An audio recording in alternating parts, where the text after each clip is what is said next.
அன்பு மாணவர்களே, இன்று நாம் பாடப்பகுதியில் பார்க்க இருப்பது உள்ளூர் நிர்வாகம் மற்றும் நல்லாட்சி முறைகள். சுதந்திரம், பொருளாதாரம், சமூக சமத்துவம் இதோடு இணைந்து ஏழை மக்களோட பங்கும் அடித்தள ஜனநாயகத்துக்கு முக்கிய பங்காக இருக்கிறது. இப்ப அடித்தள ஜனநாயகம் அப்படிங்கிறது இது எல்லாத்தையுமே கலந்தது. சுதந்திரம் இருக்கணும், ஒரு சாதாரண மக்களினுடைய சுதந்திரம் இருக்கணும், பொருளாதார உயர்வாக இருக்க வேண்டும், அப்புறம் சமூக சமத்துவம் நிலைத்திருக்க வேண்டும். இதெல்லாம் சேர்ந்ததுதான் ஒரு சரியான ஜனநாயக நாடு அப்படிங்கிறது. இந்த சரியான ஜனநாயக நாடுக்கு இந்தியால நல்லாட்சி முறைகள் என்னென்னலாம் செயல்படுத்தப்படுகிறது, அதற்கு உள்ளூர் நிர்வாகம் எவ்வாறு துணை நிற்கிறது அப்படிங்கறத தான் இந்த பாடப்பகுதியில நாம பார்க்க இருக்கிறோம். சோ உள்ளூர் நிர்வாகம் என்றால் என்ன அப்படின்னு பார்த்தோம்னா, முதல்ல நம்மளுடைய அரசியல், அதாவது இந்திய அமைப்பு சட்டம் எப்படி இருக்கு அப்படின்னா 3 அடுக்கு நிர்வாகத்தை கொண்டது. இந்த 3 அடுக்கு நிர்வாகம் அப்படின்னு சொல்லி என்னன்னு பார்த்தோம்னா, மத்திய அரசு, மாநில அரசு, உள்ளாட்சி நிர்வாகம், இந்த மாதிரி ஒரு 3 அடுக்கு நிர்வாகத்தை உள்ளது. இந்த 3 அடுக்கு நிர்வாகத்துல ஏன் 3 அடுக்காக இருக்கிறது அப்படின்னு பார்த்தோம்னா, இந்த நிர்வாக பரவலாக்கத்தின் காரணமாக இத டீசென்ட்ரலைசேஷன் அப்படின்னு சொல்லுவோம். இப்ப அதிகாரம், நிர்வாக முடிவெடுக்கும் அதிகாரத்தை பகிர்ந்தளித்தல். யாருக்கு பகிர்ந்தளித்தல் அப்படின்னு சொல்லி பார்த்தோம்னா, மத்திய அரசினுடைய நிர்வாகத்தை மாநில அரசுகளுக்கும் அதன் மூலமாக உள்ளூர் நிர்வாகத்திற்கும் பகிர்ந்தளித்தல் அப்படிங்கறதான் நம்ம நிர்வாக பரவலாக்கம் அப்படின்னு சொல்றோம். இந்த நிர்வாக பரவலாக்கம் அப்படிங்கிறது எந்த அளவுல நாட்டினுடைய வளர்ச்சிக்கு உறுதுணையாக இருக்கிறது. இப்போ ஒரு ஜனநாயக நாடு அப்படின்னா இந்த டீசென்ட்ரலைசேஷன், இந்த பரவலாக்கத்தின் மூலமாகத்தான் தன்னாட்சி நிலையை அடைகிறது. சோ இத எப்படியெல்லாம் இருக்கும் உள்ளூர் நிர்வாக பரவலாக்கம் அப்படின்னு பார்த்தோம்னா, இந்த கிராம சபை, அதாவது மத்திய சபை, மாநில சபை அப்படிங்கிற மாதிரி பிரிச்சு இருக்கும். அதை பத்தின விவரங்களை தான் இப்ப நாம பார்க்க போறோம். சோ நிர்வாக பரவலாக்கத்தினுடைய முக்கிய நோக்கம் என்ன, ஏன் இந்த மாதிரி நிர்வாகத்தை பகிர்ந்தளிக்க வேண்டும் அப்படின்னு பார்த்தோம்னா, இப்போ உள்ளூர் நிர்வாகம் அப்படிங்கிறது மிக மிக மிக குறைந்த சிறு சிறு அடுக்குகளாக இருக்கும். அப்ப இதை எப்படி பிரிப்பாங்க அப்படின்னு சொல்லி பார்த்தா, புவியியல் ரீதியாக உள்ளூர் அந்த ஜியோகிராபிக்கல் இடத்துப்படி கொஞ்சம் கொஞ்சம் சின்ன சின்ன இடங்களாக பிரித்து அதற்கு அதிகார வரம்புகளை வைத்து அதற்கான நியமிப்பார்கள். இதுதான் உள்ளூர் நிர்வாகத்துடைய சிறு சிறு அடுக்குகள் அப்படிங்கிறது. ஏன் இந்த சிறு சிறு அடுக்குகள் ஏற்படுத்தப்பட வேண்டும் அப்படின்னு சொல்லி பார்த்தோம்னா, இப்ப இந்தியா, நம்மளுடைய நாடே எடுத்துப்போம். இந்தியாவை ஒரு தலைமையின் கீழ் ஆட்சி புரியுது அப்படின்னு சொன்னா, அந்த ஒரு பகுதியில் இருக்கக்கூடிய மக்களினுடைய பிரச்சனைகளையோ அவர்களுக்கு ஆன ஒரு விரைவான முடிவெடுத்தலோ ஒரு தலைமையின் கீழே இருக்க போகும்போது, ஒரு நிர்வாகமாக இருக்கும் போதோ அதை செயல்படுத்துவது அப்படிங்கிறது மிக மிக கடினமான ஒரு விஷயம். அதே டீசென்ட்ரலைஸ் பண்ணிட்டோம், அதாவது நிர்வாகத்தை பரவலாக்கம் பண்ணிட்டோம் அப்படின்னா இருக்கக்கூடிய பிரச்சனைகளை மிக எளிதாக தீர்த்து விடலாம். அதுக்கப்புறம் பார்த்தோம் அப்படின்னா, அந்த ஊர் மக்கள் நம்மளோட பிரச்சனை, நம்மளுடைய தெருவுல ஒரு பிரச்சனை இருக்கு அப்படின்னா அந்த பிரச்சனையை குறித்த ஒரு விழிப்புணர்வு அந்த மக்களிடம் இருக்கும். அப்ப என்ன பண்ணுவாங்க, ஒரு விரைவான முடிவெடுத்தலுக்கான ஒரு செயல்பாடுகளை செய்வாங்க. அதோட பார்த்தோம் அப்படின்னு சொன்னா, வேலை வாய்ப்பு மற்றும் அந்த கிராமத்தினுடைய அந்த பகுதியினுடைய வளர்ச்சி வேகமாக முன்னேறும். பல துறைகளும் வளர்ச்சி அடையும். இப்போ அதற்காகத்தான் நிர்வாக பரவலாக்கம் என்பது ஏற்படுத்தப்பட்டது. இந்த நிர்வாக பரவலாக்கம் அப்படிங்கறத இப்ப நம்ம ஃபார் எக்ஸாம்பிள் ஒரு சின்ன இதையே பார்த்துக்கலாமே. நம்ம ஒரு கம்பெனியவே எடுத்துக்கிறோம். ஒரு கார்ப்பரேட் செக்டாரோ இல்ல ஒரு நிறுவனத்தை எடுத்துக்கிறோம். அந்த நிறுவனத்துல ஒரு நிர்வாக அதிகாரி எல்லாத்தையும் அவரே பார்க்கணும் அப்படின்னு நினைச்சாரு அப்படின்னா, அதாவது ப்ரொடக்ஷன் யூனிட், பொருள் உற்பத்தி யூனிட், அதுக்கப்புறம் மார்க்கெட்டிங், அதுக்கப்புறம் சேல்ஸ், இந்த மாதிரி பல துறைகளையும் ஒருத்தரே நிர்வகிச்சுட்டு வர்றாருன்னு வச்சுக்கோங்களேன். அந்த நிர்வாகம் அப்படிங்கிறது மிக மிக சிரமமாக இருக்கும். சோ அந்தந்த செக்டாருக்கு அப்படின்னு சொல்லிட்டு ஒருத்தரை நியமித்து அந்த நியமித்தவர்களை நிர்வகித்தல் அப்படிங்கிறது ரொம்ப எளிமையாக இருக்கும். அதே சமயம் பிரச்சனைகளை எளிதாக தீர்க்கலாம் அப்படிங்கிற ஒரு அமைப்புல தான் இந்த நிர்வாக பரவலாக்கம் வந்து முக்கியமாக ஏற்படுத்தப்பட்டது.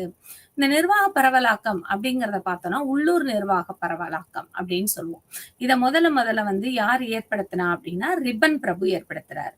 இந்த ரிப்பன் பிரபு என்ன பண்றாரு அப்படின்னா, இந்த அதாவது உள்ளாட்சி அந்த உள்ளூர் நிர்வாகம் இந்த அமைப்புக்கு வந்து அரசியல் ரீதியாகவும் சரி, நிர்வாக ரீதியாகவும் சரி, அதிகமான செயல்முறைகளை ஏற்படுத்துவதற்கும், பொருளாதார சீர்திருத்தத்தை ஏற்படுத்துவதற்கும், பொருளாதார நிலையை மேம்படுத்துவதற்கும் தான் இந்த உள்ளூர் நிர்வாக பரவலாக்கம் வந்து ஏற்படுத்தப்பட்டது.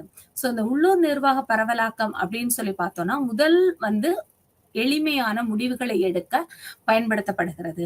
எளிமையான முடிவுகள், அந்த பிரச்சனைகள் அதாவது சிறு சிறு பகுதிகளாக இத நம்ம ஜப்பான் இதுல கூட பார்த்தோம் அப்படின்னு சொன்னா, கெய்சன் மெத்தட் அப்படின்னு சொல்லுவாங்க. என்னன்னா பெரிய பெரிய விஷயங்கள வந்து தீர்க்காம, சிறு சிறு விஷயங்களாக, சிறு சிறு பகுதிகளாக பிரித்து தீர்க்கப்பட போம்போது, பிரச்சனைகள் எளிதாக தீர்க்கப்படும். அதே மாதிரி இப்ப இந்த உள்ளூர் நிர்வாகம் என்டையரா ஒரு இடத்தையும் ஒரு ஒரு நாட்டையே வச்சு அதனுடைய பிரச்சனைகள், அதனுடைய நிர்வாகம், அதனுடைய செயல்முறைகள் இதெல்லாம் பார்க்க போகும்போது, எதுவும் ஒரு சரியான தீர்மானத்திற்கு வர முடியாது.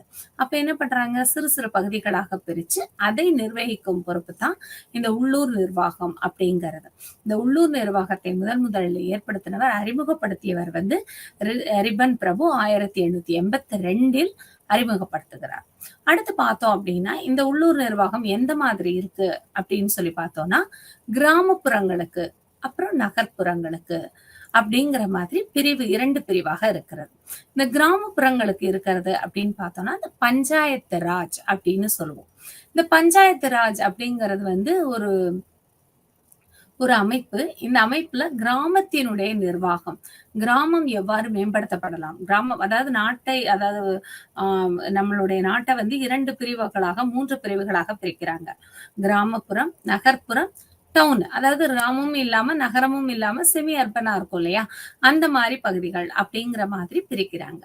இந்த பஞ்சாயத்து ராஜ் செயல்படுத்தக்கூடிய முறை என்ன அப்படின்னு பார்க்கணும். அது ரொம்ப ரொம்ப முக்கியமான ஒரு அமைப்பாக கருதப்படுகிறது. இப்ப பஞ்சாயத்து ராஜ் அப்படின்னு சொல்லி பார்த்தோம்னா, முதல்ல அது 3 பிரிவுகளாக இருக்கிறது. முதல்ல வந்து கிராமப்புற பஞ்சாயத்து. அதாவது கிராமப்புற கிராம சபை அப்படின்னு சொல்லலாம். பஞ்சாயத்து அப்படின்னு சொல்லுவோம் இல்லையா அது. அடுத்தது பார்த்தோம்னா பஞ்சாயத்து யூனியன். பஞ்சாயத்து யூனியன் அப்படிங்கிறது பல பஞ்சாயத்துகள் இணைந்து ஏற்படுத்தக்கூடியது தான் இந்த பஞ்சாயத்து யூனியன். அடுத்தது பார்த்தோம்னா மாவட்ட அளவுல இருக்கக்கூடிய ஒரு அமைப்பு. இந்த 3 விதமாக இந்த பஞ்சாயத்து ராஜ் வந்து செயல்படுகிறது. முதல்ல வந்து கிராமப்புறங்கள், அந்த கிராமப்புறங்களை தாண்டி பஞ்சாயத்து யூனியன், பஞ்சாயத்து யூனியனை தாண்டி மாவட்ட அளவுல இருக்கக்கூடியது. இந்த கிராமப்புற பஞ்சாயத்து, அதாவது கிராம பஞ்சாயத்து அப்படிங்கிறோம் இல்லையா, இந்த பஞ்சாயத்தினுடைய தலைவர் யாரு அப்படின்னு சொல்லி பார்த்தோம்னா, நம்ம பிரசிடென்ட்னு சொல்லுவோம், பஞ்சாயத்து தலைவர். இதுல யாரெல்லாம் உறுப்பினர்களா இருக்காங்கன்னா, சின்ன சின்ன வார்டுகளாக பிரித்து அந்த வார்டு மெம்பர்ஸ் எல்லாருமே என்னவா இருப்பாங்க அப்படின்னா, அந்த பஞ்சாயத்துடைய உறுப்பினர்களாக இருப்பார்கள். அந்த பஞ்சாயத்துக்கு தலைவர் யாரு அப்படின்னு சொல்லி பார்த்தோம்னா, பிரசிடென்ட், பஞ்சாயத்து தலைவர் அப்படின்னு சொல்லுவோம். பஞ்சாயத்து தலைவர் இருப்பாங்க, பஞ்சாயத்து துணைத் தலைவர் இருப்பாங்க. இந்த பஞ்சாயத்துல வந்து எந்த அளவுல வந்து முடிவுகள் எடுக்கப்படுகிறது, இந்த பஞ்சாயத்து அப்படிங்கிறது எவ்வாறு அந்த கிராமத்தினுடைய முன்னேற்றத்திற்கு உறுதுணையாக இருக்கிறது அப்படின்னு சொல்லி பார்த்தோம்னா, முதல்ல அதுக்கு உறுதுணையாக இருக்கக்கூடிய ஒரு அமைப்பு அப்படின்னு பார்த்தோம்னா, கிராம சபை அப்படின்னு சொல்லுவோம். கிராம சபா அப்படின்னு சொல்லுவோம். இந்த கிராம சபாவோட முக்கியத்துவம் என்ன அப்படின்னு சொல்லி பார்த்தோம்னா, அதாவது 18 வயதுக்கு மேற்பட்ட எந்த ஒரு உறுப்பினராகவும், எந்த ஒரு வயதினரும் வந்து இந்த கிராம சபையில உறுப்பினராக இருக்கலாம். இந்த கிராம சபைனா என்ன அப்படின்னு முதல்ல பார்க்கணும். அந்த கிராமத்துல இருக்கக்கூடிய மக்கள் ஒருங்கிணைந்து தங்களுடைய பிரச்சனைகளை, தங்களுடைய அதாவது நிதி நிலைமைய, தங்களோட முன்னேற்றத்தை பத்தி ஒரு முடிவெடுக்கும் அமைப்பு தான் இந்த கிராம சபை அப்படின்னு சொல்லுவோம். இந்த கிராம சபையில வந்து பெண்கள் 3ல 1 பங்கு வந்து கண்டிப்பாக பெண்கள் இருக்க வேண்டும். அடுத்து பார்த்தோம் அப்படின்னு சொன்னா, 18 வயதுக்கு மேல் நிரம்பிய எந்த ஒரு உறுப்பினர், எந்த ஒரு கிராமப்புற மக்களும் வந்து இதோட உறுப்பினர்களாக இருக்கலாம். இந்த கிராம சபை வந்து இந்த பஞ்சாயத்து ராஜ்ங்கிறது வந்து எப்படி ஏற்படுத்தப்பட்டது அப்படின்னு சொல்லி பார்த்தா, நம்மளுடைய இந்திய அரசியலமைப்பு 73வது சட்டப்பிரிவின்படி, அதாவது 9வது பிரிவுல இருக்கு. இந்த 9வது பிரிவின்படி இந்த பஞ்சாயத்து ராஜ் அப்படிங்கிறது வந்து ஏற்படுத்தப்பட்டது. இந்த பஞ்சாயத்து ராஜ்ல வந்து பார்த்தோம், இந்த பஞ்சாயத்து வந்து செயல்படக்கூடிய இது வந்து கிராம சபை மூலமாக. இந்த கிராம சபையினுடைய முக்கியத்துவத்துக்கு ஒரு உதாரணம் சொல்லணும் அப்படின்னு சொல்லி பார்த்தா, ஒடிசால வந்து நிலம்கிரில் அப்படிங்கிற ஒரு இடத்துல மத்திய அரசாங்கம் அதாவது கிட்டத்தட்ட 5,000 கோடிக்கு மேல உருவாக்க இருந்த சில திட்டங்களை 12 ஆதிவாசி கிராம சபைகள் இணைந்து அதை கொண்டு வரக்கூடாது அப்படின்னு முறியடிச்சாங்க. அப்ப இந்த கிராம சபையோட பவருக்கு, அவங்களுடைய அதிகாரத்துக்கு இது ஒரு முக்கிய உதாரணமாக சொல்லலாம். ஏன்னா கிராம சபைக்குள்ள அதிகாரம் வந்து வேற யாருக்குமே கிடையாது அப்படிங்கிறதுக்கு இது ஒரு மிகச்சிறந்த உதாரணம். இந்த கிராம சபை வந்து யாரு கூட்டுவா அப்படின்னு சொல்லி பார்த்தா, ஊராட்சி தலைவர் தான் இந்த கிராம சபைய கூட்டணும். இந்த ஊராட்சி தலைவர் இல்ல, அவரால இது பண்ண முடியல, அவர் அவைலபிளா இல்ல அப்படின்னு சொன்னா, அடுத்த லெவல்ல இருக்கக்கூடிய உதவி ஊராட்சி துணை ஊராட்சி தலைவர் வந்து இத கூட்டணும். அவரும் இல்ல அப்படின்னு சொன்னா மாவட்ட ஆட்சியர் வந்து இந்த கிராம சபையை கூட்டணும். அந்த மாவட்டத்தில் இருக்கக்கூடிய ஆட்சியர் தான் இந்த கிராம சபையை நிர்வகிக்கக்கூடியவங்க. சோ அதுல முதல்ல வந்து பஞ்சாயத்து தலைவர் இருக்காரு இல்லையா, அவரு தான் என்ன பண்ணுவாரு அப்படின்னா, அந்த கிராம சபையை தலைமையேற்று அதுல பல தீர்மானங்களை கொண்டு வந்து அந்த கிராமத்தை எவ்வாறு முன்னேற்றலாம் அப்படிங்கிற ஒரு முடிவு எடுக்கக்கூடிய ஒரு அதிகாரம் அப்படிங்கிறது இந்த கிராம சபைக்கு உண்டு. முதல்ல பார்த்தோம் அப்படின்னா, இந்த கிராம சபை எப்பொழுதெல்லாம் கூட்டலாம், அத முதல்ல நம்ம பார்க்கணும். வருடத்திற்கு கண்டிப்பாக 4 முறை கிராம சபை கூட்டப்பட வேண்டும். அதுக்கப்புறம் 6 முறை அப்படின்னு சொல்லி நம்ம மாத்திருக்காங்க. ஏன் 4 முறை, எந்தெந்த நாள் அப்படின்னு சொல்லி பார்த்தோம்னா, ஜனவரி 26 குடியரசு தினம், அதுக்கப்புறம் பார்த்தோம் அப்படின்னா சுதந்திர தினம், அதுக்கப்புறம் தொழிலாளர் தினம், அதுக்கப்புறம் பார்த்தோம் அப்படின்னா அக்டோபர் காந்தி ஜெயந்தி. இந்த நாட்கள்ல கண்டிப்பாக ஒரு வருடத்திற்கு 4 முறை நிச்சயமாக கிராம சபை கூட்டப்பட வேண்டும். இந்த கூட்டுற விஷயம் எப்படி நடக்கும் அப்படின்னு சொல்லி பார்த்தா, இந்த கிராம பஞ்சாயத்து தலைவர் தானே இந்த கிராம சபையை கூட்டுறாரு. அவரு 12 நாட்களுக்கு முன்னாடியே இந்த இடத்துல கிராம சபை நடக்க போகுது, இந்த இடத்துக்கு மக்கள் எல்லாம் பங்கேற்கணும் அப்படின்னு சொல்லி தண்டோரா போடுவாங்க இல்லையா, அந்த மாதிரி தண்டோரா போட்டு கிராமம் ஃபுல்லா அறிவிக்கணும். அதுக்கப்புறம் பல நோட்டீஸ்களை ஒட்டி குடிநீர் தொட்டி எந்தெந்த இடத்துல எல்லாம் மக்கள் வந்து அதிகமாக புழங்குவார்களோ அந்த இடத்துல எல்லாம் இதற்கான அறிவிப்பை ஏற்படுத்த வேண்டும். சோ இந்த கிராம சபை கூடுவோம் அப்படிங்கிறப்ப எத்தனை உறுப்பினர்கள் இருக்க வேண்டும் அதுல அப்படின்னா, அது வந்து கிராமத்தினுடைய மக்களின் எண்ணிக்கையை பொறுத்தது. இப்ப அந்த கிராமத்துல வந்து 500 மக்கள் தான் இருக்காங்க அப்படின்னா, அந்த கிராம சபையில நிச்சயமாக 50 மக்கள் வந்து 50 பேர் வந்து பங்கேற்க வேண்டும். அதே மாதிரி 1000 பேர் இருக்காங்க அப்படின்னு சொன்னா 100 மக்கள் வந்து பங்கேற்க வேண்டும். சோ அந்த கிராமத்தினுடைய மக்கள் தொகையை பொறுத்து இந்த கிராம சபையின் உறுப்பினர்களின் எண்ணிக்கை வந்து மாறுபடும். இதே விஷயம் என்ன அப்படின்னா, இந்த கிராம சபையில வந்து குறிப்பிட்ட உறுப்பினர்கள் வரல அப்படின்னு சொன்னா, இந்த கிராம சபையை வந்து அரை மணி நேரம் ஒத்தி வைக்கக்கூடிய அதிகாரம் இந்த பஞ்சாயத்து தலைவருக்கு உண்டு. இல்ல அரை மணி நேரம் கழித்தும் இந்த மக்கள் வரல அப்படின்னு சொன்னா, மாவட்ட ஆட்சித்தலைவருக்கு வந்து தகவல் கொடுத்து அந்த கிராம சபையை ஒத்தி வைக்கக்கூடிய ஒரு அதிகாரமும் இந்த பஞ்சாயத்து தலைவருக்கு உண்டு. சப்போஸ் இந்த பஞ்சாயத்து தலைவர் ஒரு கிராமத்துல வந்து ஒரு ஆண்டில் குறைந்தபட்சம் 2 முறையாவது கிராம சபை கூடியிருக்க வேண்டும். ஏதோ ஒரு காரணத்தினால அப்படி வந்து கூடல அப்படின்னு சொன்னா, அந்த மாவட்ட ஆட்சி தலைவரே அவங்களுடைய அதிகாரத்தை பயன்படுத்தி அந்த கிராம சபையை கூட்டலாம். எந்தெந்த மாரி விஷயங்கள் எல்லாம் இந்த கிராம சபை கூடாம போகலாம் அப்படின்னா, அவசர காலத்துல கூடாம போகலாம். அல்லது வேற ஏதாவது ஒரு முக்கியமான நிகழ்வு. இப்ப பார்த்தீங்கன்னா, நம்மளோட கோவிட் வந்தது. 2019ல 21 வரை கோவிட் வந்தப்ப, கிராம சபை முதல்ல போதிய இடைவெளி விட்டு கிராம சபை நடந்தது. அடுத்து ரொம்ப கோவிடோட தாக்கம் அதிகமாக, அதிகமாக கிராம சபை with permission of district collector யாருன்னா மாவட்ட ஆட்சியருடைய ஒப்புதலுடன் அந்த கிராம சபை ஒத்திவைக்கப்பட்டது. இல்ல அந்த ஆன்லைன் ஃபெசிலிட்டி அப்படிங்கிறது இப்போ பள்ளிகள்ல கோவிட் பீரியட்ல பள்ளிகளிலும், கல்லூரிகளிலும், இல்ல வேலை பார்க்கிற இடங்களிலும் கூட நமக்கு கம்ப்யூட்டர் மூலமாக, ஆன்லைன் மூலமாக நம்ம இந்த கிளாஸஸ் எல்லாம் எடுத்துட்டு இருந்தோம். அதே மாதிரி இந்த கிராம மக்களுக்கு அப்படி ஒரு அமைப்பு இல்ல. அப்படிங்கிற காரணத்தினால அவங்க இந்த நோயினுடைய தாக்கம் அதிகமாக இருந்த காரணத்தினாலும் இந்த கிராம சபை ஒத்திவைக்கப்படுகிறது அப்படின்னு மாவட்ட ஆட்சித் தலைவரே முடிவெடுத்து அந்த கிராம சபையை ஒத்திவைக்கக்கூடிய அதிகாரம் உண்டு. சோ இந்த கிராம சபை கூடுது. ஏன் இந்த கிராம சபைக்கு இவ்வளவு ஒரு முக்கியத்துவம்? ஒடிசால ஒரு 12 ஆதிவாசி கிராம சபைகள் இணைந்து ஒரு மத்திய அரசினுடைய ஒரு திட்டத்தையே முறியடித்திருக்கு. அந்த அளவு ஒரு அதிகாரம் உள்ளதா இந்த கிராம சபை அப்படின்னு நம்ம பார்த்தோம்னா, நிச்சயமாக அதிகாரம் உள்ளது. என்ன அப்படின்னு பார்த்தோம்னா, ஃபர்ஸ்ட் இந்த கிராம சபையில எதெல்லாம் கலந்துப்பாங்க, கலந்துரையாடுவாங்க அப்படின்னு சொல்லி பார்த்தோம்னா, கிராமத்தினுடைய முன்னேற்றம்.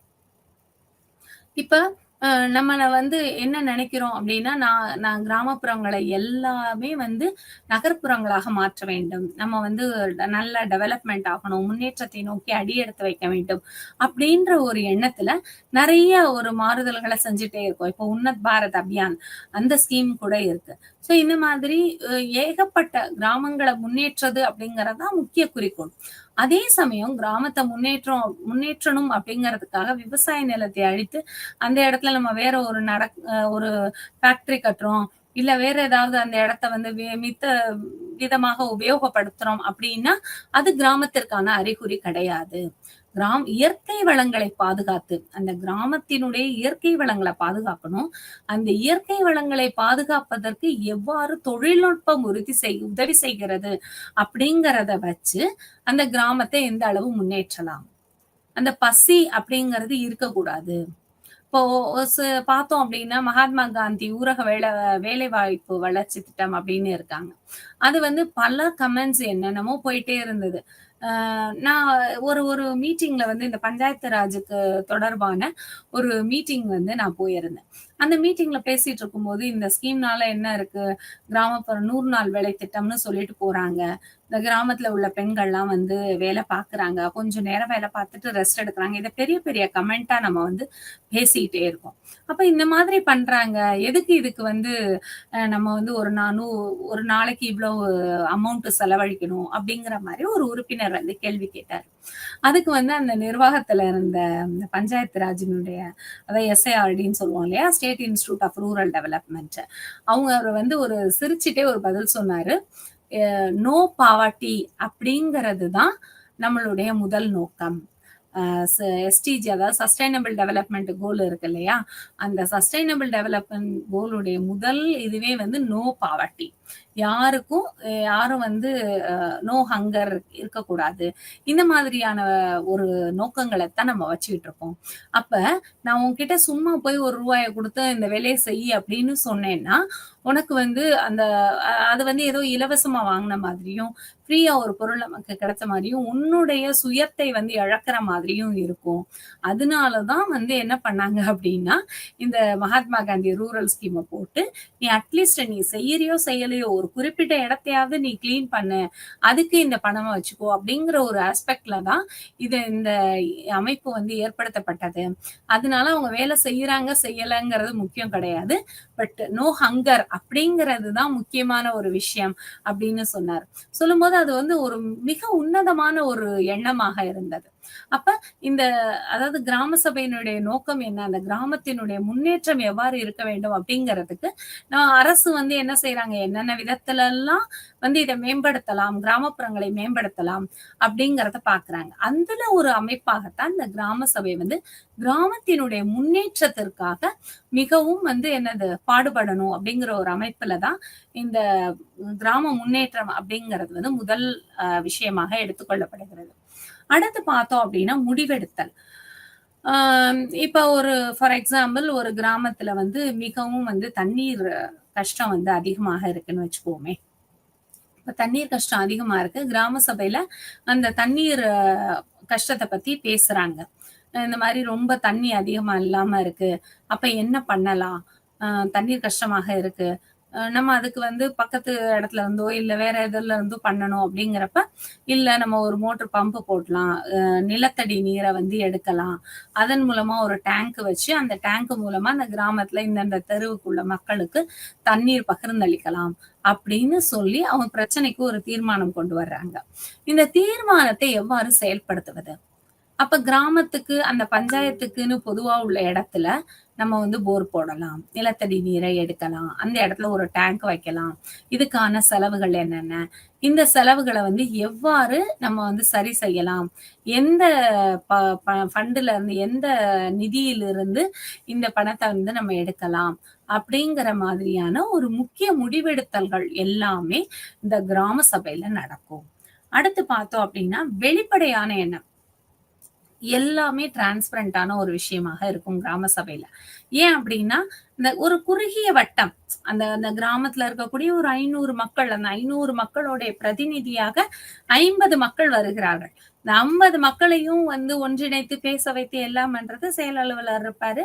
அதுக்கப்புறம் பார்த்தீங்கன்னா, அந்த கிராமத்தினுடைய பஞ்சாயத்து தலைவர் இருப்பாரு. ஸோ அவங்க எல்லாருமே என்ன பண்ணுவாங்க, அப்ப அது இந்த மாரி வந்தது. நம்ம பஞ்சாயத்துக்கு கவர்மெண்ட் குடுத்த நிதி இவ்வளவுதான். இந்த நிதியில இருந்து இது இந்த வரவு செலவு பண்ணோம். அப்படின்னு ஒரு சமூக தணிக்கை அங்கு நடைபெறுகிறது. அப்ப அந்த சமூக தணிக்கை நடைபெற போம்போது பார்த்தோம் அப்படின்னா, அந்த கிராம மக்களும் இல்ல அவங்களுடைய பொறுப்புகளை உணர்ந்து, ஆஹா! இந்த மாரி தண்ணிக்கு இவ்வளோ செலவழிக்குது. இந்த இடத்துல மோட்டர் போட்டா அந்த பாட்டு தண்ணி புது தண்ணி வந்து போயிட்டே இருக்கு. வழிஞ்சுட்டே இருக்கு. எவ்வளவோ இடத்துல நம்ம பார்க்குறோம்.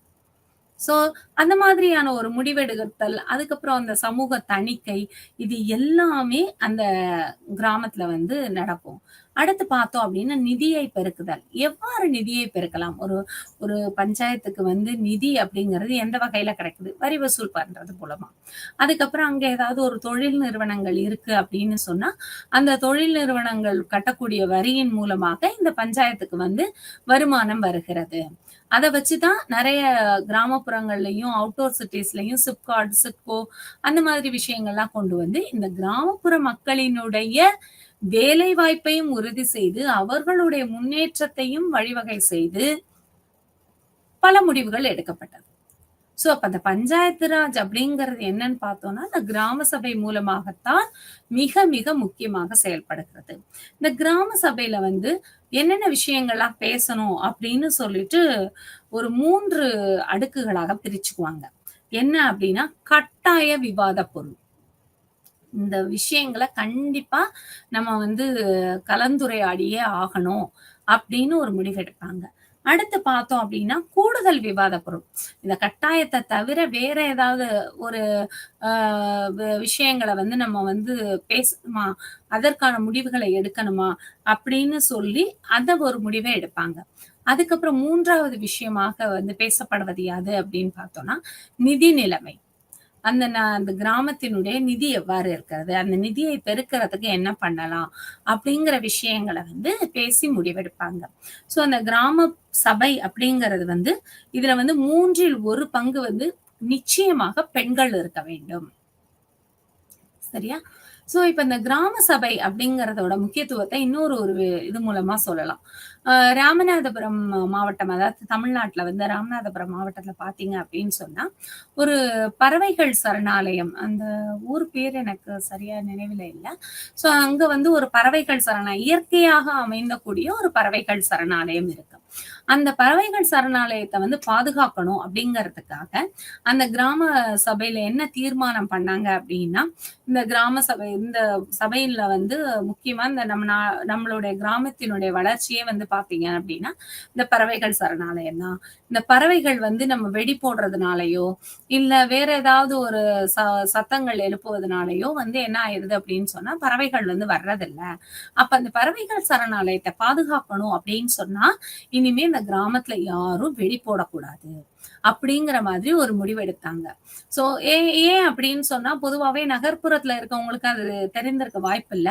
இருந்தாலும் கிராமப்புறத்துல பார்த்தோம் அப்படின்னா, ஒரு பிறப்பு நடந்தாலும் சரி, ஒரு இறப்பு நடந்தாலும் சரி, இல்ல ஒரு தீபாவளி, பொங்கல் செலிப்ரேஷன் எது திருவிழா ஆகட்டும், கோவில் திருவிழாக்கள் எந்த ஒரு இடத்துலயும் வெடி போடுறது அப்படிங்கிறது வந்து ஒரு அத வந்து one of the celebration mode அப்படிங்கிற மாதிரி கிராம மக்களுக்கு ஒரு ஒரு மகிழ்ச்சியை அளிக்கக்கூடிய ஒரு விஷயம். ஸோ அந்த வ வெடி போடுதல் மூலமாக என்ன ஆகுது அப்படின்னு சொன்னா, ஒண்ணு இயற்கை ஏர் பொல்யூஷன் அதிகமாகுது. அதையும் ஏர் பொல்யூஷன தாண்டி அடுத்த விஷயம் என்ன நடக்குது அப்படின்னு சொன்னா, ஆம் பறவைகள் சரணாலயம் பாதிக்கப்படுகிறது. அப்ப அந்த பறவை சரணாலயத்த காப்பாத்தணும் அப்படின்னு சொன்னா, இந்த வெடி வெடி வந்து இனிமே போடக்கூடாது அப்படிங்கிற மாதிரி அந்த ஒரு கிராம சபையில முடிவெடுத்தாங்க.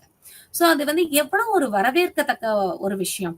ஏன்னா நம்மளுடைய அதிகாரத்த வந்து அ ப நம்மளுடைய அதிகாரங்களை புரிந்து கொள்வத விட, நம்மளுடைய ரெஸ்பான்சிபிலிட்டீஸ் நம்மளுடைய ரோல் என்ன? நம்மளுடைய கிராமத்தை முன்னேற்றுவதற்கு நம்மளுடைய ரோல் என்ன? நம்ம என்ன செய்யலாம்? அப்படிங்கிறதையும் முடிவெடுக்கக்கூடிய அதிகாரம், முடிவெடுத்து செயல்படுத்தக்கூடிய அதிகாரம் அப்படின்னு பார்த்தோம்னா, இந்த கிராம சபைக்கு உண்டு.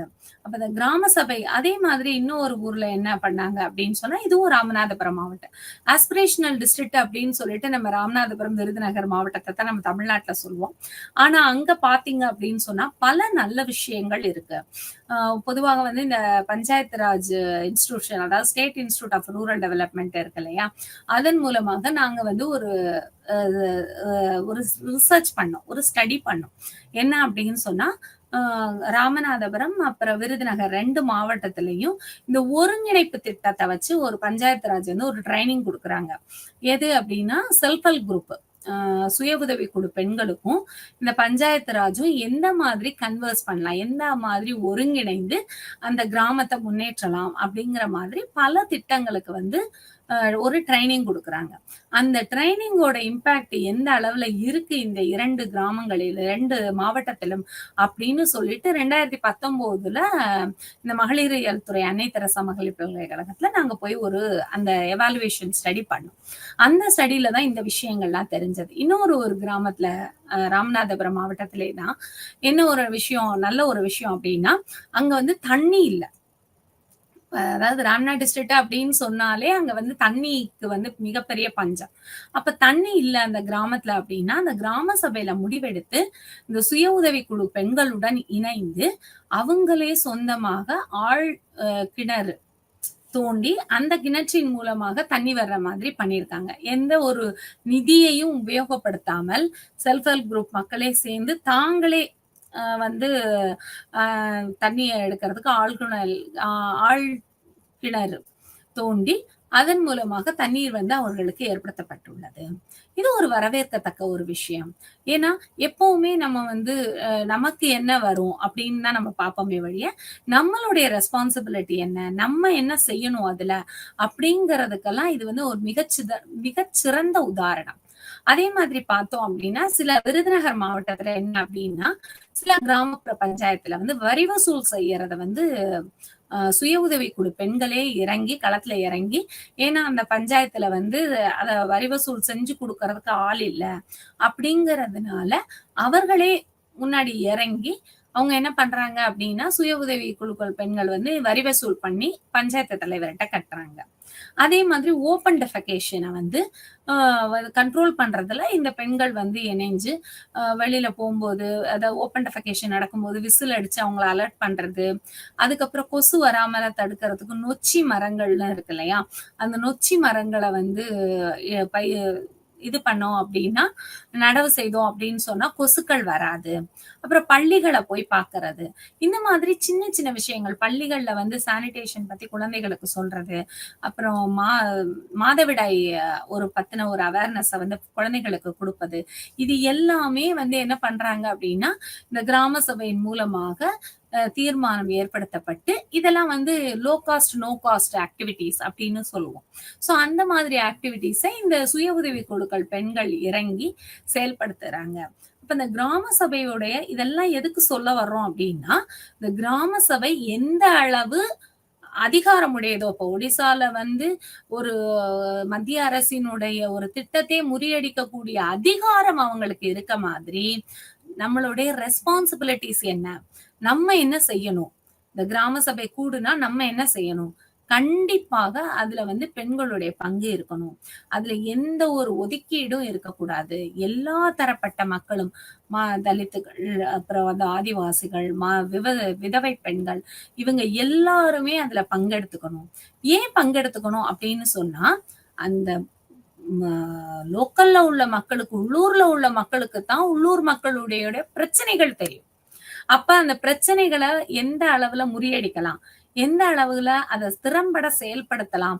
அப்படிங்கிறது எல்லாமே நம்மளுக்கு தான் தெரியும். இப்ப நம்ம வீடே இருக்கு. நம்ம வீட்ல சின்ன சின்ன பிரச்சனைகள் இருக்கு. இந்த இடத்துல வந்து தண்ணி சரியா போகல. இந்த இடத்துல வந்து டேப் இஷ்யூ இருக்கு அப்படிங்கிறது நம்ம வீட்ல உள்ள ஆளுங்களுக்கு தெரியும். ஸோ நம்மளே அத வந்து என்ன பண்ணலாம்? எந்த அளவுல ரெக்டிஃபை பண்ணலாம் அப்படின்னு சொல்லி நம்ம பண்ணுவோம்.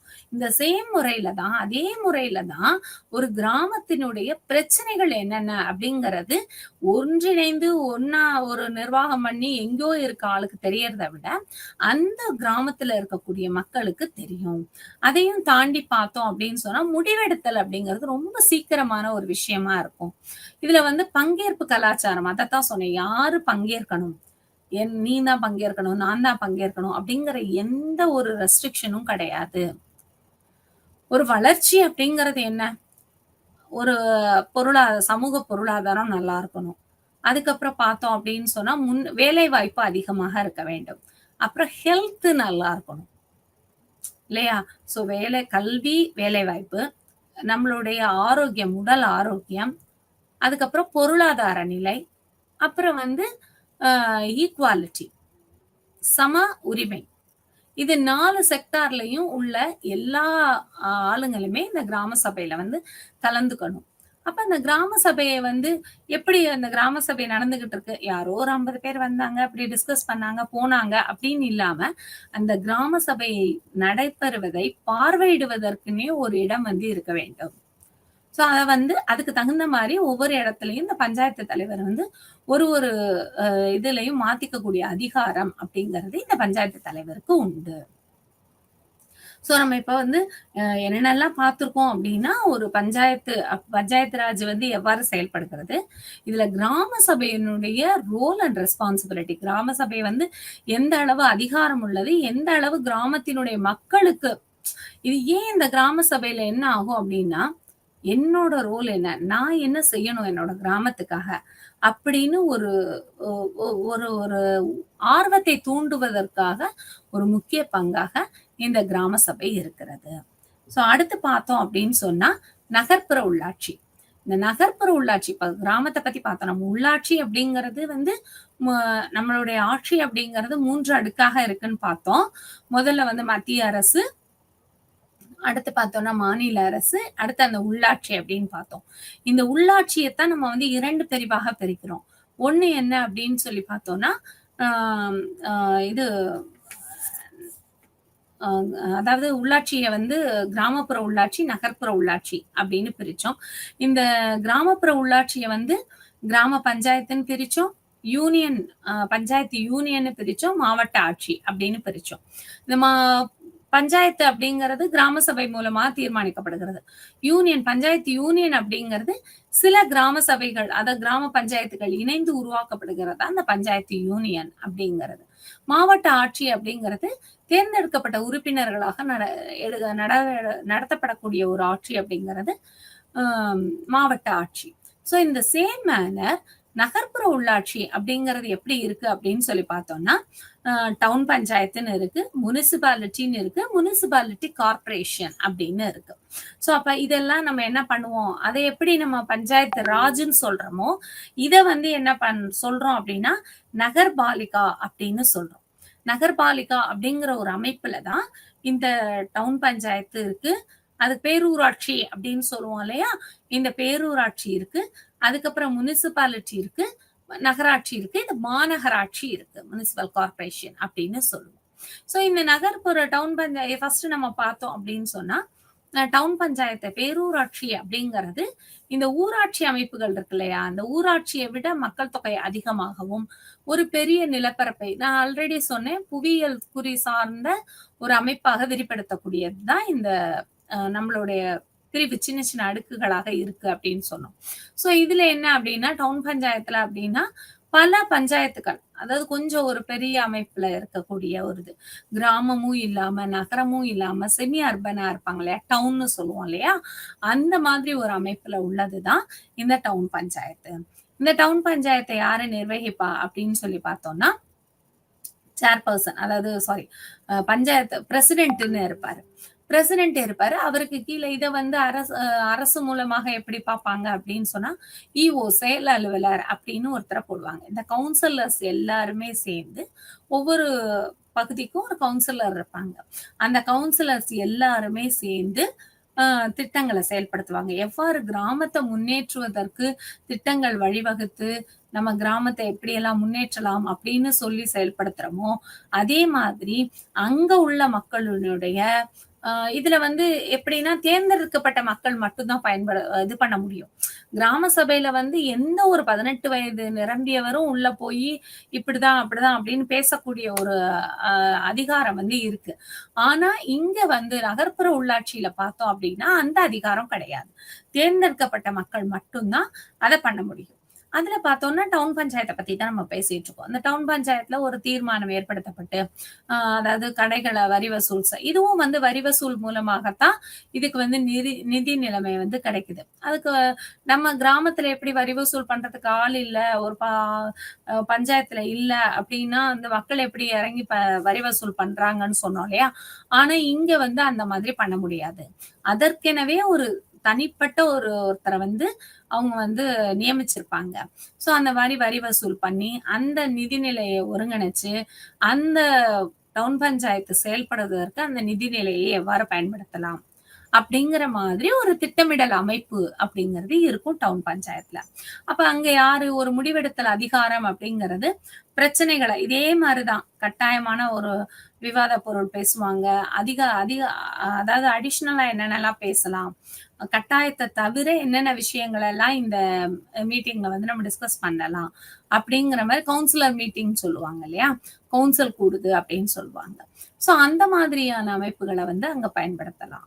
அடுத்தது பார்த்தோம் அப்படின்னு சொன்னா, நம்மளோட அந்த முடிவு அந்த கவுன்சிலர்ஸ் எல்லாம் டிஸ்கஸ் பண்ணத வந்து அந்த பிரசிடென்ட் இருக்கார் இல்லையா? சேர்மன் இருப்பார் இல்லையா? அவன் சேர்பெர்சன் வந்து என்ன பண்ணுவாரு அப்படின்னா, இது இப்படி போலாம். இந்த நிதி நிலைமையை இதுக்கு செய்யலாம். அப்படிங்கிற ஒரு முடிவுகளை எடுத்து, அவங்க வந்து இஓ மூலமாக, செயல் அலுவலர் மூலமாக அ மாவட்டத்துக்கு வந்து தெரியப்படுத்துவாங்க. ஸோ இதுதான் வந்து டவுன் பஞ்சாயத்தினுடைய அமைப்பாக இருக்கிறது. பேரூராட்சியினுடைய அமைப்பாக இருக்கிறது. அடுத்து பார்த்தோம் அப்படின்னு சொன்னா முனிசிபாலிட்டி, நகராட்சி. இந்த நகராட்சி அப்படிங்கிறது பல பேரூராட்சிகள் இணைஞ்சது தான் இந்த நகராட்சி.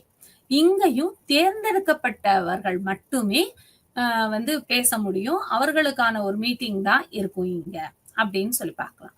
இந்த நகராட்சி அப்படின்னு சொல்லி பார்த்தோம்னா, இந்த நகராட்சி இல்ல வந்து அதனுடைய இவர் இருப்பார் இல்லையா? பிரசிடென்ட் இருப்பார் இல்லையா? அவரு தான் என்ன பண்ணுவாரு அப்படின்னா, அ இந்த நிதிநிலையை மேம்படுத்துதல், எவ்வாறு நகரத்த வந்து திட்டமிடலாம். ஸோ இந்த நகரத்தின் திட்டமிடல் மூலமாக நம்ம வந்து நகரத்தை எவ்வாறு வந்து உள்ளமைப்புகளை ஏற்படுத்தி நெறைய முன்னேற்ற பாதையில வழிவகுக்கலாம். அப்படிங்கிறது எல்லாமே அந்த கவுன்சிலர் இதுல வந்து டிஸ்கஸ் பண்ணுவாங்க. ஸோ இதுல வந்து பார்த்தோம் அப்படின்னா, நிதி தணிக்கை உண்டு. இந்த நிதி தணிக்கை எவ்வாறு நிதியை மேம்படுத்தலாம்? அந்த ஓப்பன்னஸ் வந்து இதுல இருக்கும் இருக்கும். எப்படி கிராம சபையில வந்து கிராம மக்களுக்குள்ள ஓப்பன்னஸ் இருக்கோ, எல்லாத்தையுமே வந்து வெளிப்படைத்தன்மை இருக்கோ, இங்க வந்து வெளிப்படைத்தன்மை அப்படிங்கிறது அந்த கவுன்சிலர்ஸ்க்குள்ள தான் இருக்கும்.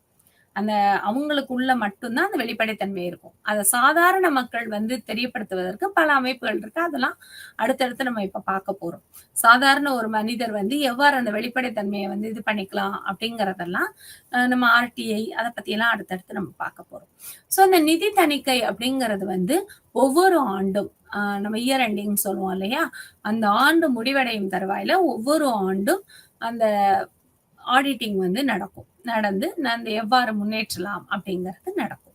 ஸோ இங்கேயும் தேர்ந்தெடுக்கப்பட்ட மக்க ம பிரதிநிதிகள் தான் வந்து மக்களுடைய முன்னேற்றத்திற்காக பாடுபடுவாங்க.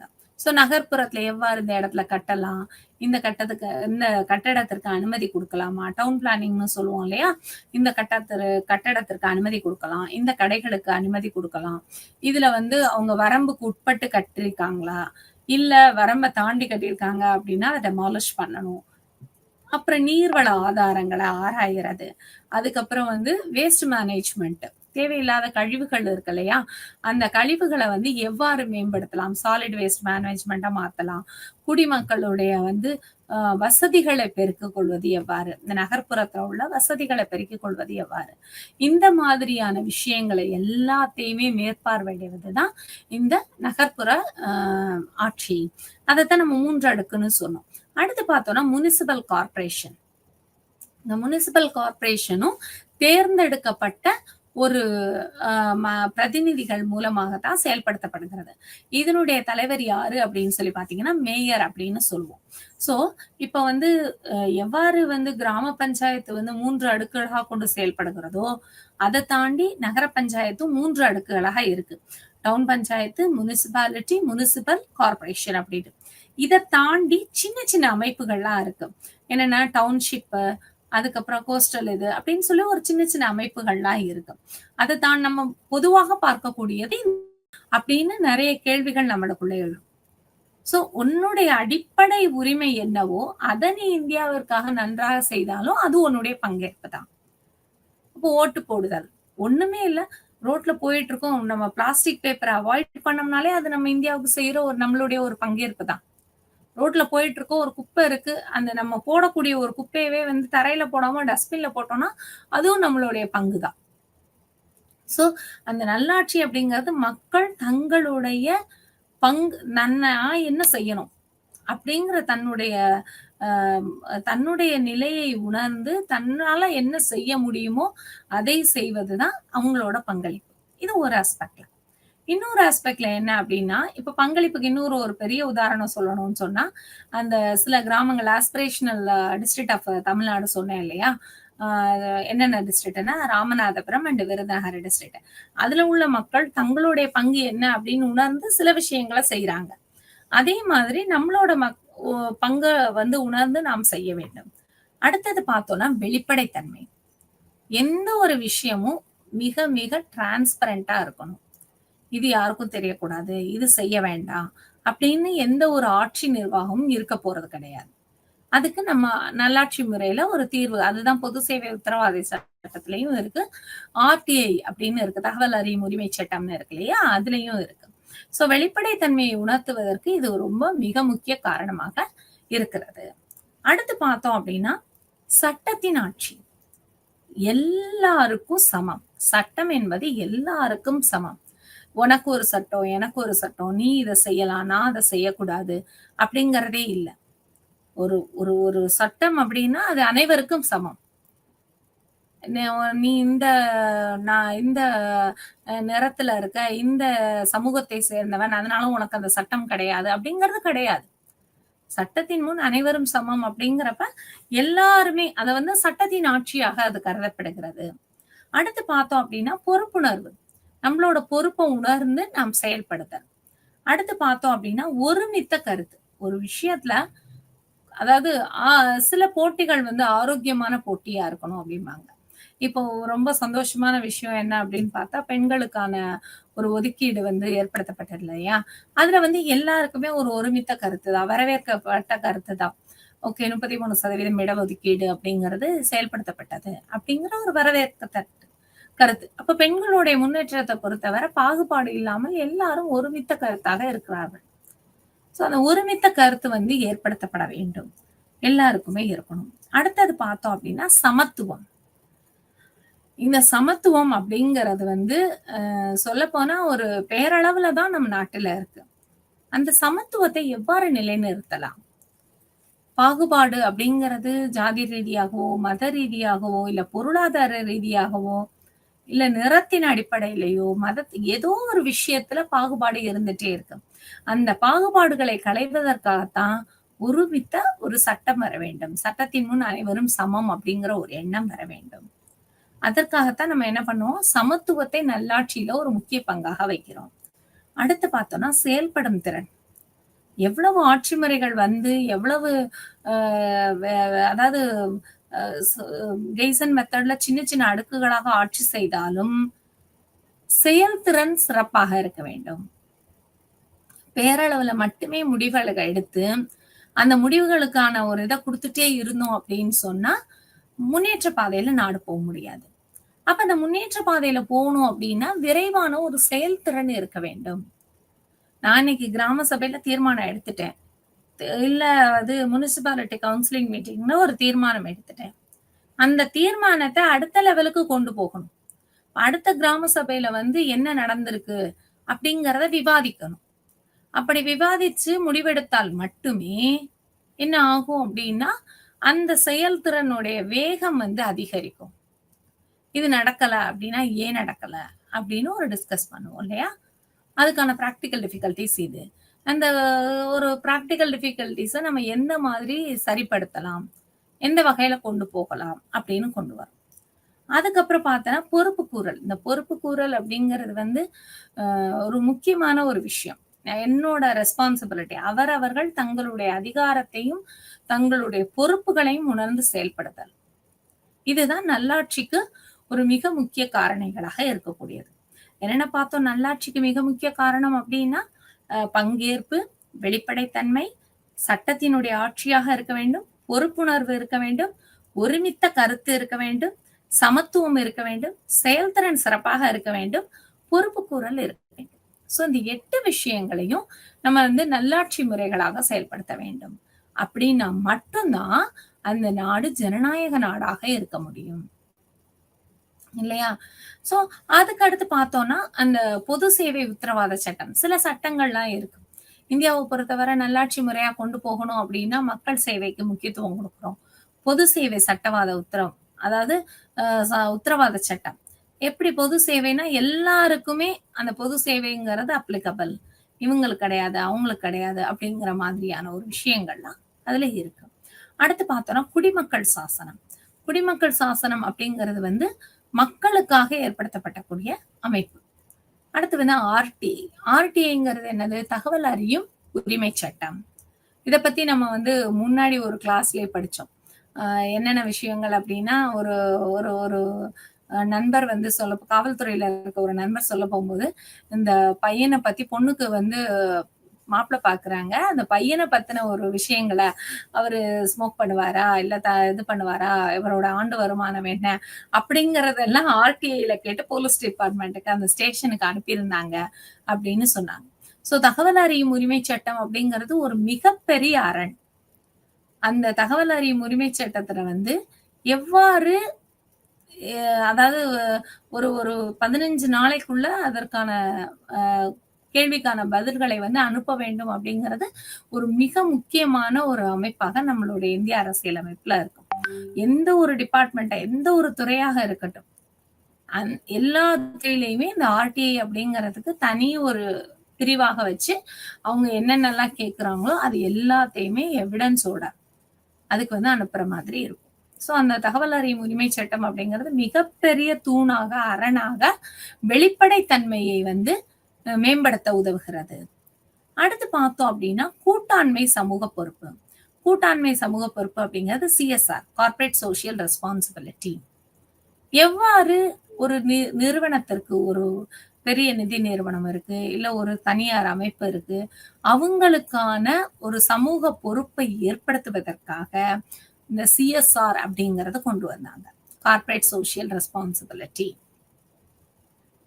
நான் சமூகத்துல இப்ப அத பார்த்தீங்க அப்படின்னா, இப்ப இந்த சிஎஸ்ஆர் ஃபண்ட் அப்படிங்கிறது பார்த்தீங்கன்னா, பள்ளிகளுக்கு வந்து எல்லாமே அரசாங்கமே அ நிதியை கொடுத்து மேம்படுத்தி அத செய்ய முடியாது. அப்ப இவ்வளவு வருமானத்திற்கு மேல உள்ள ஒரு நிறுவனம், அதுல இத்தன பெர்சன்டேஜ நம்ம வந்து சமூகத்துக்கு குடுக்கலாம். சமூகத்துடைய பொறுப்பாக உணர்ந்து, அந்த சமூகத்த வந்து மேம்படுத்த குடுக்கலாம் அப்படின்னு சொல்றாங்க. அப்படி பார்த்தோம்னா, இப்ப ஸ்கூல் காம்பவுண்ட் இருக்கு. ஸ்கூல்ஸ்ல எத்தனையோ ஸ்கூல்லயும் சரி, காலேஜ்லயும் சரி, காம்பவுண்ட் வால் இல்லாம இருக்கும். இல்ல கிணறு இல்லாம இருக்கும். இல்ல மோட்டர் இல்லாம இருக்கும். அப்ப சிஎஸ்ஆர் ஃபண்டுல வந்து அத என்ன பண்ணுவாங்க அப்படின்னு சொன்னா, என்ஹான்ஸ் பண்ணி காட்டுவாங்க. சோ அது மாதிரி சில பொறுப்புகளை பெரிய பெரிய நிறுவனங்களுக்கு சமூக பொறுப்புகளை அளித்தல் அப்படிங்கிறது நம்ம இந்தியாவினுடைய நல்லாட்சி முறையில ஒரு மிகச்சிறந்த விஷயமாக கருதப்படுகிறது.